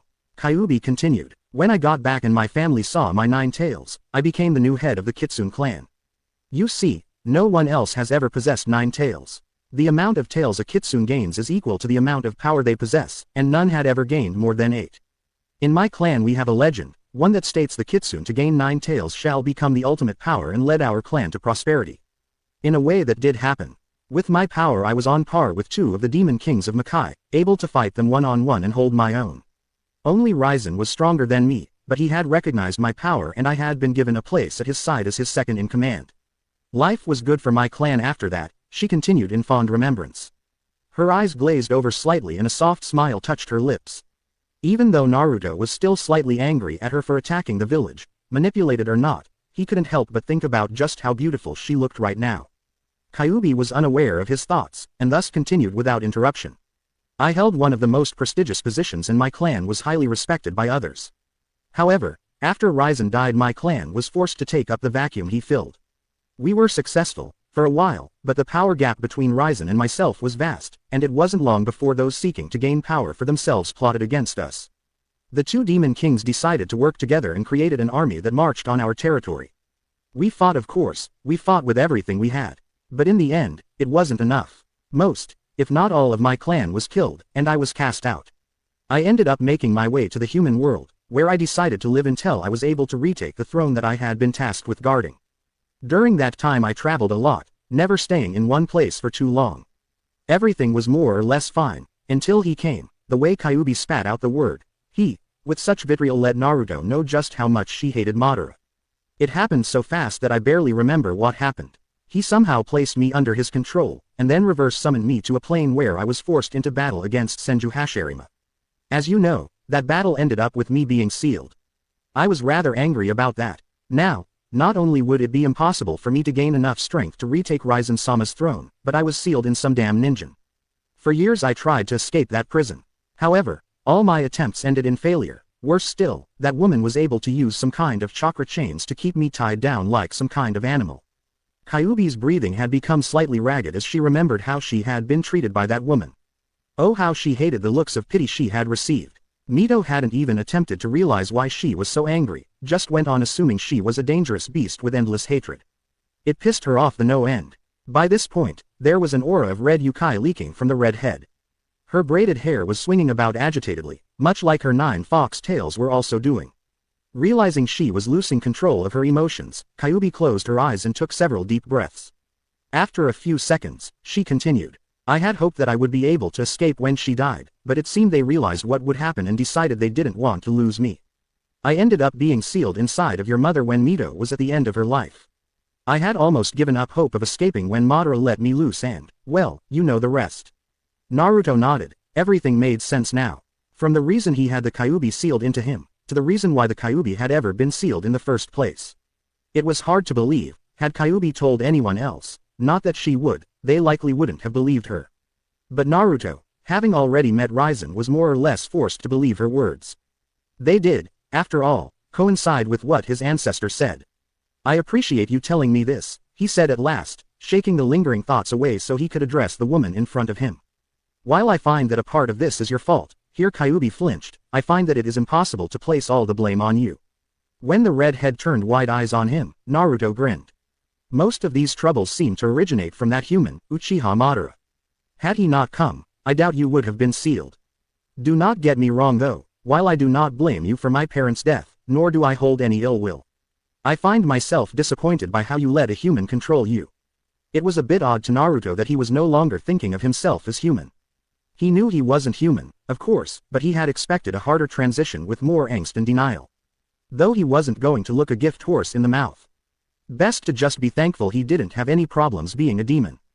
Kyuubi nodded and bowed her head. Naruto was being more merciful than she had expected.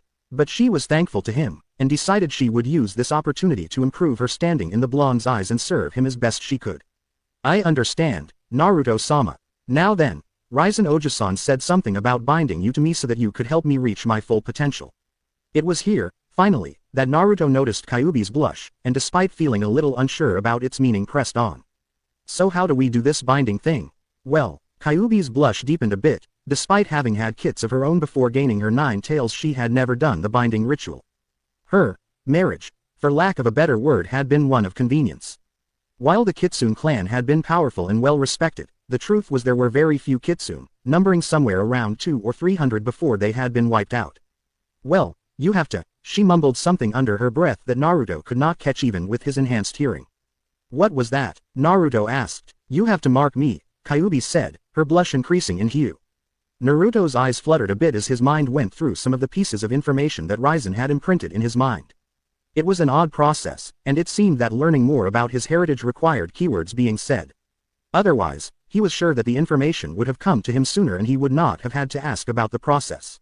What he didn't know was that Raizen had done this so that the blonde's mind would not overload from gaining more information than it was prepared to handle.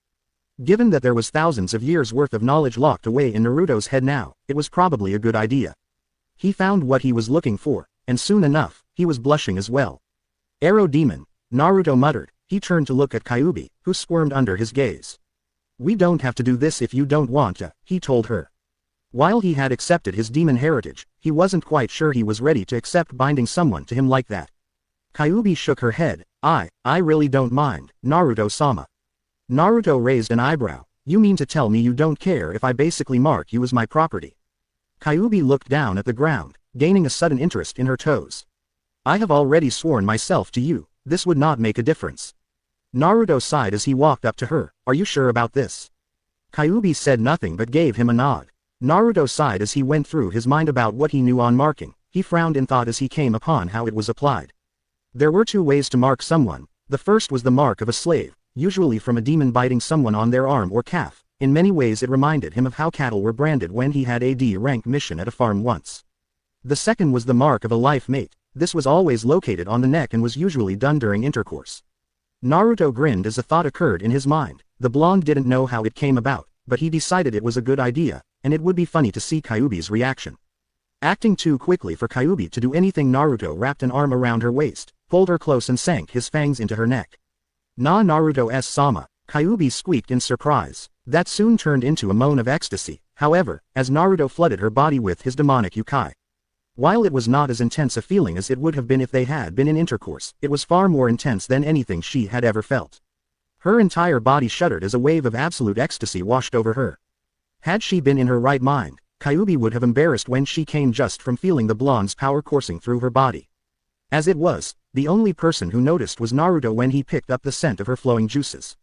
If he didn't have his fangs still in the vixen's neck, he would have grinned. After nearly a minute of this, in which Kyuubi felt like she was in one continuous orgasm, the redhead's mind went blank and she blacked out from the overwhelming feeling. Naruto held her to him as she passed out and gently set her down.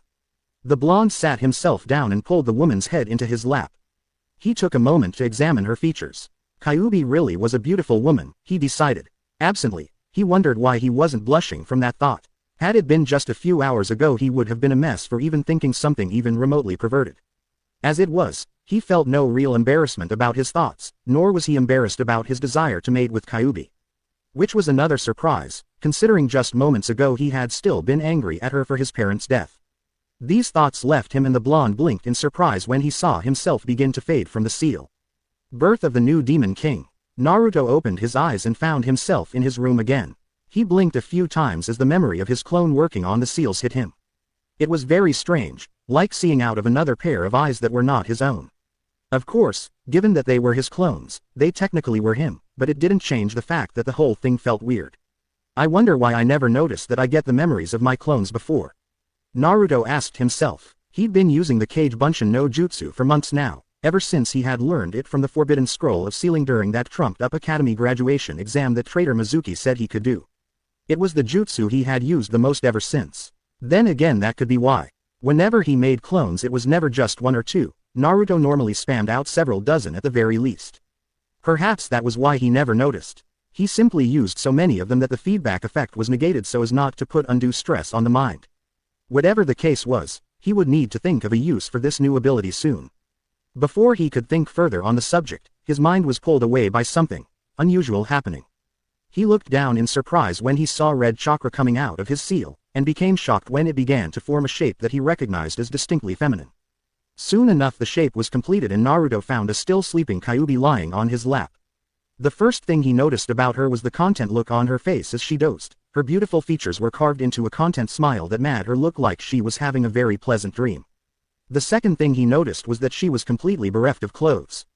Naruto would have wondered why, but in that moment found he truly could not care.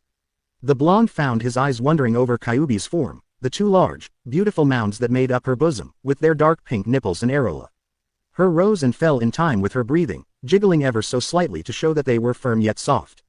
Her thin, lithe waist flared out into perfectly proportionate hips and a firm, mile-long legs that seemed to go on forever and a patch of red pubic hair stood out just a little bit above her sacred area.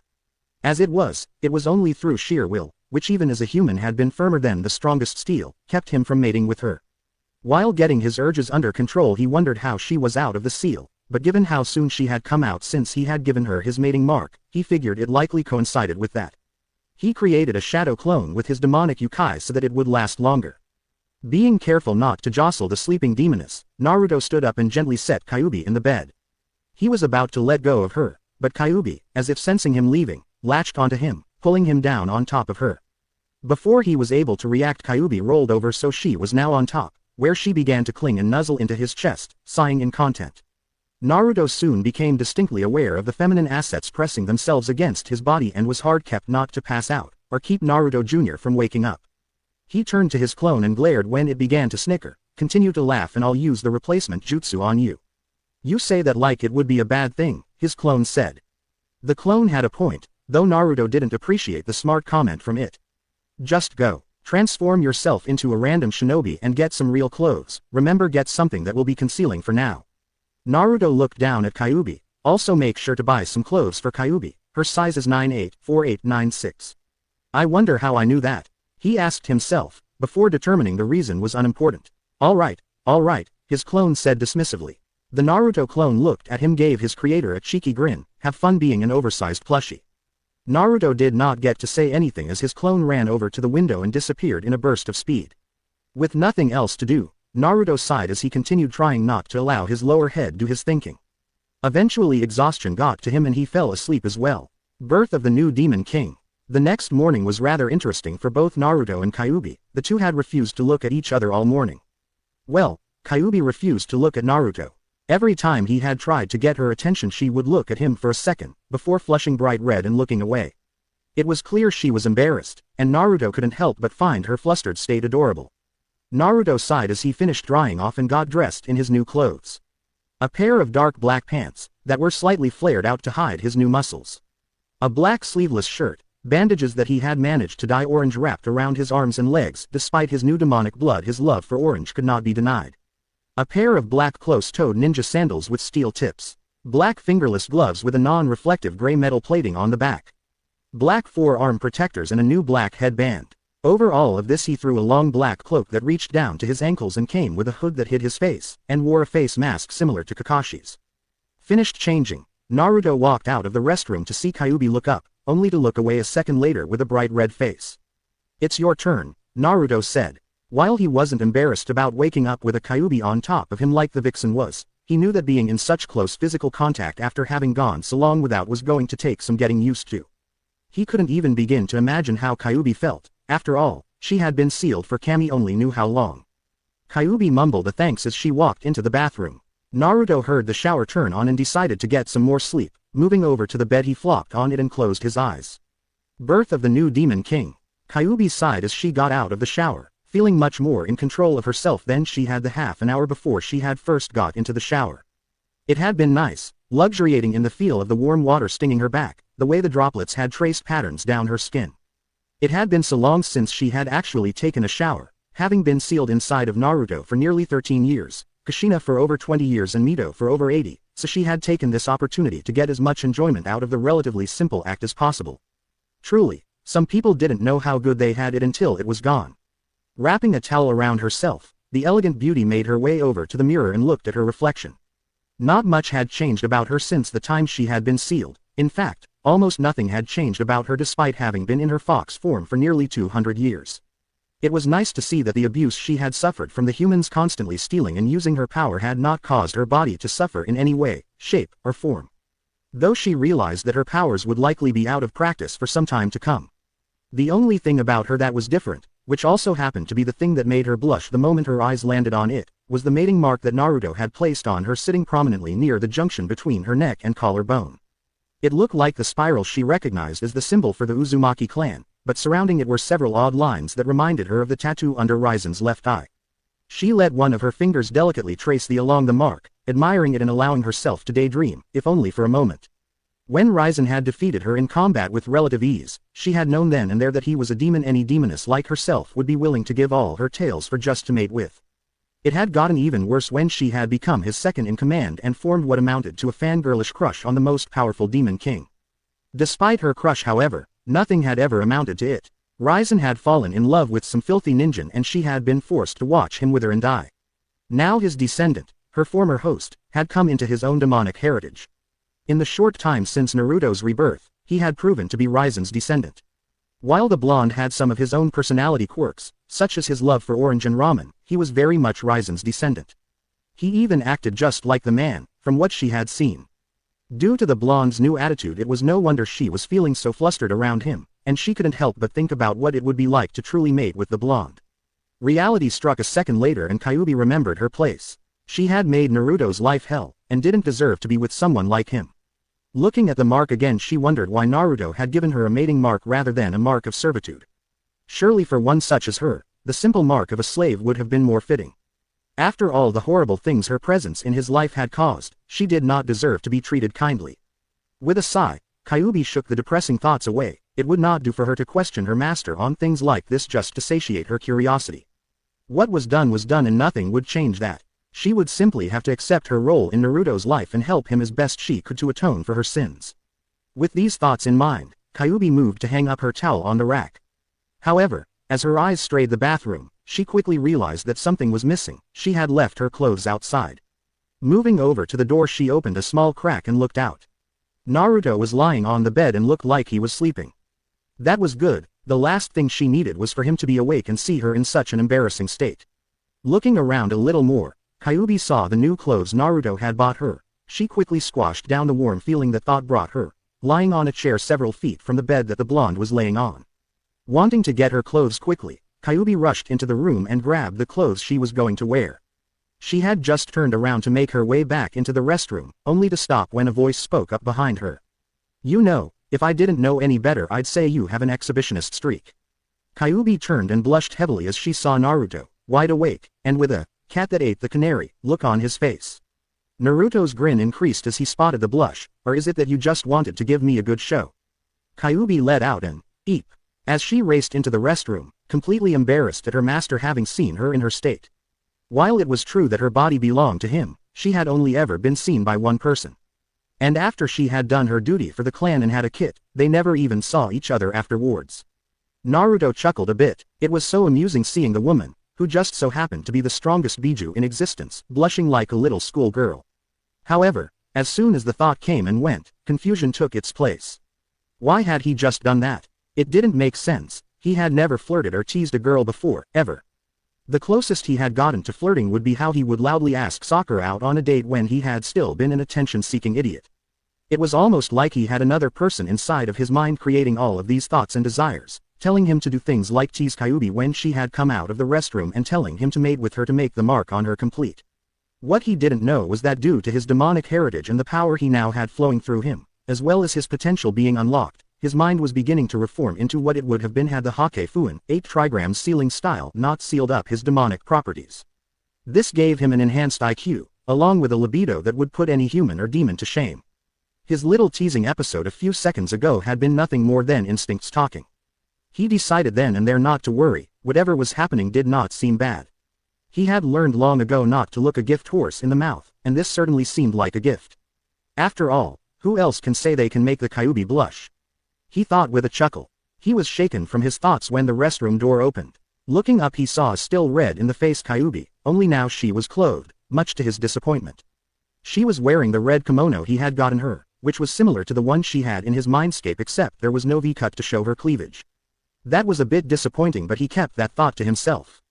Naruto smiled at her as he let his eyes wander over her body, feeling a smirk come to his lips as he felt her embarrassment increase further. He could almost scent her embarrassment pouring off her in waves. Or were those pheromones? You look good in that, Naruto complimented honestly. Kyuubi looked away as she desperately tried to get rid of the increasing redness on her face. It didn't work, obvious from the way Naruto chuckled at her, but there wasn't much she could do. Thank you, she stuttered, inwardly cursing how weak and flustered she sounded. Why is it that I can't seem to stop from blushing around him? She wondered. In all her 1,000 years of life she had been proclaimed as one of the most beautiful women in the demon world, even by those who were not of Kitsune descent. Men had doted on her hand and foot in the hopes of getting her in bed with them. She had turned down every single one. In fact, had it not been for her father, she would have never gotten married. Yet this boy, who, despite being the next heir to one of the 3 thrones of Makai and the descendant of the strongest demon to ever grace the earth, was still only a boy nearly 988 years her junior, somehow made her heart flutter several thousand miles per second. It shouldn't have been possible. Kyuubi, Naruto said, getting the young-looking woman's attention. He gestured for her to sit next to him, lightly patting the spot beside him on the bed. Kyuubi hesitated for a moment, before doing as asked. Despite her embarrassment, the beautiful redhead managed to retain her natural grace, somehow making the act of sitting down look like an art form. For a while the two were silent. Naruto just watched her for a moment before deciding to speak. The first thing I need to ask, is there some way you can hide your presence? If people saw me with a girl they had never met before it would get pretty suspicious, he explained as he saw her quizzical look. Kyuubi nodded. Yes, if you want I can use a kitsune illusion to become invisible, only those who hold a dojutsu would be able to see through it, however, even they would not be able to see me, just the energy I was emitting. Naruto thought about that for a moment before he shook his head. That would not work. Both my teammate and my sensei posses the Sharingan so they would get suspicious if they saw a mass of energy following me. I can also transform into my full Kitsune form and act similar to that dog that follows the cocky boy who reminds me of you, Kyuubi suggested. Hey, Naruto said in an indignant voice, I'm not that bad. Kyuubi grinned, pleased that she could get him back for his teasing this morning. Maybe not as bad anymore, but you were definitely a loudmouth until recently. Naruto grimaced. Yeah, well, a stupid Jinchuriki is a Jinchuriki that isn't perceived as a threat and gets beaten far less. Kyuubi winced at that, knowing that was the true reason he had always acted as he had. Naruto sighed when he noticed her crestfallen expression. He placed an arm around her shoulder in a half embrace.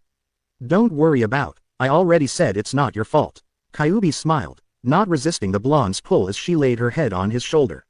She knew Naruto was likely to embarrass her by bringing this up sometime along the line, but for the moment his presence was comforting. We should probably get going, Naruto said after a moment's silence. Kyuubi lifted her head and looked at him. Get going where?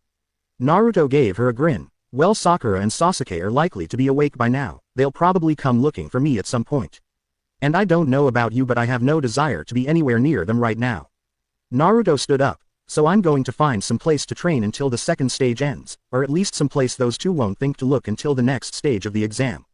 Kyuubi gave a nod of understanding as she was engulfed in a red light. When the light died down, Kyuubi had turned into a small fox kit. The demoness hopped on Naruto's shoulder. She wrapped herself around Naruto's neck like a scarf as the blonde put up his hood. Naruto left the room to find a place to go train, hoping Kyuubi could help him better understand his powers before the second stage ended. Birth of the new Demon King. Naruto resisted a sigh as he ignored the stares he was receiving. Most of the people there were probably wondering who he was, or why he had changed so much. He knew that most people had heard about what had happened in the Forest of Death from Ino, who had always been the biggest gossip queen in the academy. So he could not blame people for staring at him.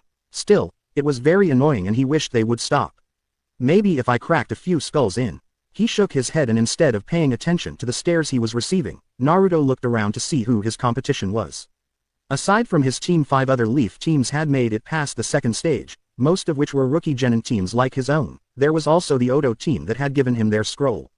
The man who Sasuke had beaten before he had woken up was looking very surly, with something of a petulant pout on his face, and his arms were in a sling. The mummy, a Naruto had taken to calling him, was hard to get a read on, though he didn't look too worried if his lazy posture was any indication. It was the female of their group that garnered most of his attention, however. The girl looked uncomfortable for some reason, and Naruto got the distinct feeling that she did not want to be there. The only other team to have made it past the second stage was the team from Suna. The one known as Gaara was much shorter than the average male, standing somewhere around 146, maybe 148 centimeters in height. He had short, spiky, auburn-colored hair, and a pair of jade-green eyes with mostly invisible pupils. 2 things Naruto noticed about him immediately were the large, black rings around his eyes, making the kid look like he was suffering from insomnia. And the red kanji for love on his forehead where his forelocks were parted in order for the symbols to be displayed. He looked agitated, and Naruto could practically taste the bloodlust rolling off of him. However, very little of Naruto's attention was actually focused on the red head. No, his mind was more focused on the sandy-haired blonde that was his female teammate and sister, and the Odo Kunoichi.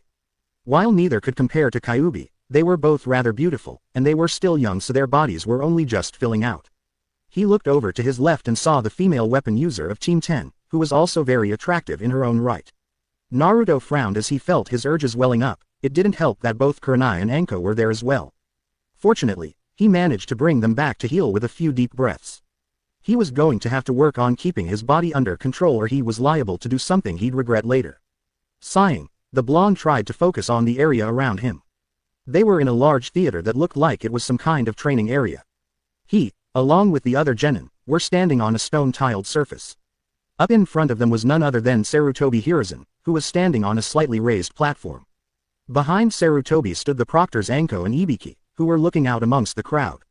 The Jonin sensei were also there, along with several chunin who were acting as judges. The only thing Naruto couldn't really get over was the large pair of forearms that were sticking out of the wall behind the Hokage and proctors, the 2 appendages having moved until their hands were together and forming a ram's seal. Really, how weird was that? Out of 78 people at the start, 21 of them actually made it in time, Anko thought with a frown. She sighed. When I said I was going to cut them in half, I was thinking more along the lines of single digits. Anko looked around at all of the genin present when her eyes landed on the mysteriously cloaked figure. The thing I can't figure out is who that is. I heard the rumors of the seemingly transformation of the Kyuubi Gaki, but I'm not sure if this can actually be him. It's amazing that this many made it, and for so many of them to be rookies. Sarutobi eyed the Jonin squad leaders. It's no wonder they were all nominated.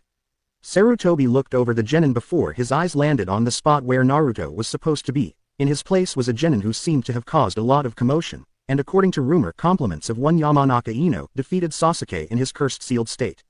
As if feeling Sarutobi's eyes on him, Naruto turned his head and stared. The Sandaime found himself almost frozen as power flowed out of those blue eyes. Despite the feeling of overwhelming power from them, the old Hokage was able to tell it was Naruto. There may be some truth to those rumors. I'll have to talk to him after the preliminaries.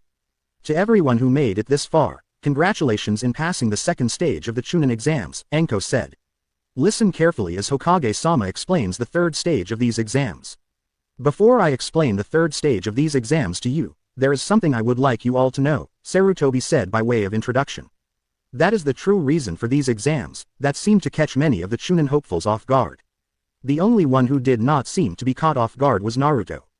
Not because he knew where the Sandaime was going with this, but quite simply because he didn't care. Instead, the blonde shinobi turned his thoughts inward, connecting his mind to Kyuubi's. Nay, Hugh-chan, can you teach me more about my powers after this stage ends? Asked Naruto. Kyuubi was so glad her fur was red, or Naruto would have seen her blushing up a storm from the new pet name and affectionate suffix. Despite her embarrassment, she dutifully informed him of what he would eventually learn. There are many things I will teach you aside from controlling your power. Most of what you will focus on for now are speed techniques and energy techniques. They are standard things demons know, but are the building blocks for greater and more powerful attacks. Naruto nodded. When you say speed techniques, what do you mean by that? Kyuubi moved a bit to get more comfortable around Naruto's neck, though she was also careful not to let herself be seen. Basic teleportation, it's something all demons can do to an extent. The more power you have, the better you can do it. Of course, it also requires good control over your yokai. I see, Naruto said. Hearing Kyuubi talk about a technique designed to increase one's speed intrigued him. He knew from his reading that the Yondaime was famous for his Hiraishin, flying thunder god. A jutsu that teleported him to a kunai with a shiki on it. It was what gave him the nickname Kuroi Senku, Yellow Flash, during the Third Great Ninja War. If the demons had something like that, it would be a useful power to have in his arsenal. The blonde was snapped back to reality as Sarutobi finished his speech. Before we begin the test, there is one thing I must tell you. Sarutobi looked at the genin standing below him. This is not just a test, it is a life-risking battle with your dreams and prestige on the line. I don't care about any of this, Gaara said. Despite his monotone voice, Naruto could sense his aggravation. Just get to the point and tell about these life-risking battles. Actually, Hokage-sama, as the referee, please allow me to explain the match, said a jonin who appeared crouching before the Sandaime. Very well then, Sarutobi said with a nod, taking a step back. The man turned around and Naruto gained an incredulous look at his sickly appearance. The man looked like he would fall over any moment. He was dressed in the uniform of the standard jonin, the only difference was his headband was being used as a bandana. He also had a sword strapped to his back. Naruto thought the man should be in the hospital, not participating as a proctor in the Chunin exams. Hello everyone, I'm Gecko Hayate. Before we can begin the third test, I need to inform you that there will be a preliminary round. Why do we have to have a preliminary? Asked a confused Sakura. Why can't all the people who made it this far continue? Hayate coughed into his hand as he looked over at Sakura for a moment, before explaining himself. Because the first two exams may have been too easy this year, we just have too many people. According to the rules of the Chunin exam, we must hold a preliminary to reduce the number of people participating for the third test. As Hokage-sama stated, there will many prominent guests attending, and if the fights take too long we may run out of time. Anyway, for those who aren't feeling well or those who like quitting, please step forward now, since we will be starting the preliminaries immediately. Kabuto raised his hand. Proctor-san, I quit. Hayate nodded. Very well then, you may go. As Kabuto walked off, a voice spoke up, catching the attention of the entire room. So you're leaving, huh, Kabuto? Naruto snorted. I guess I shouldn't be surprised you failed 7 times, you probably gave up each time you made it this far. You're such a... He chuckled as he saw the white-haired genin glare at him. With his enhanced senses, Naruto could easily smell the scent of snakes wafting off of him. They reminded him of that woman in the Forest of Death, who after thinking about it realized that it could not have been woman at all, given that the person could summon snakes. It was easy to tell who had attacked him after that. After all, that man had been a candidate for 4th Hokage at one point. And if there was anything Naruto knew about, it was anything and everything Hokage.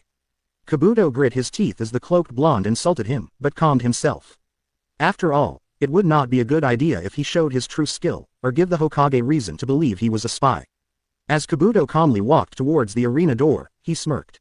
Your time will come soon, Naruto-kun, and when it does, I'll be there to watch. Sarutobi frowned as he watched Kabuto walk through the door, Naruto's words ringing in his ears. The blonde's comment, inane as it might have been, had put him on alert. The Sandaime decided he would have some Anbu trail Kabuto once the preliminaries ended. With Kabuto gone, Hayate turned to the rest of the genin to see if anyone would quit. When it was clear they would not, he began to explain the rules of the preliminaries to them. Basically, the matches would be one-on-one. The fight would continue until someone was unconscious, gave up, or was killed. The names of who would be fighting were decided randomly and shown by an electronic screen on the wall above and behind the Hokage. Once the rules were explained, the screen shuffled through names before landing on 2 names.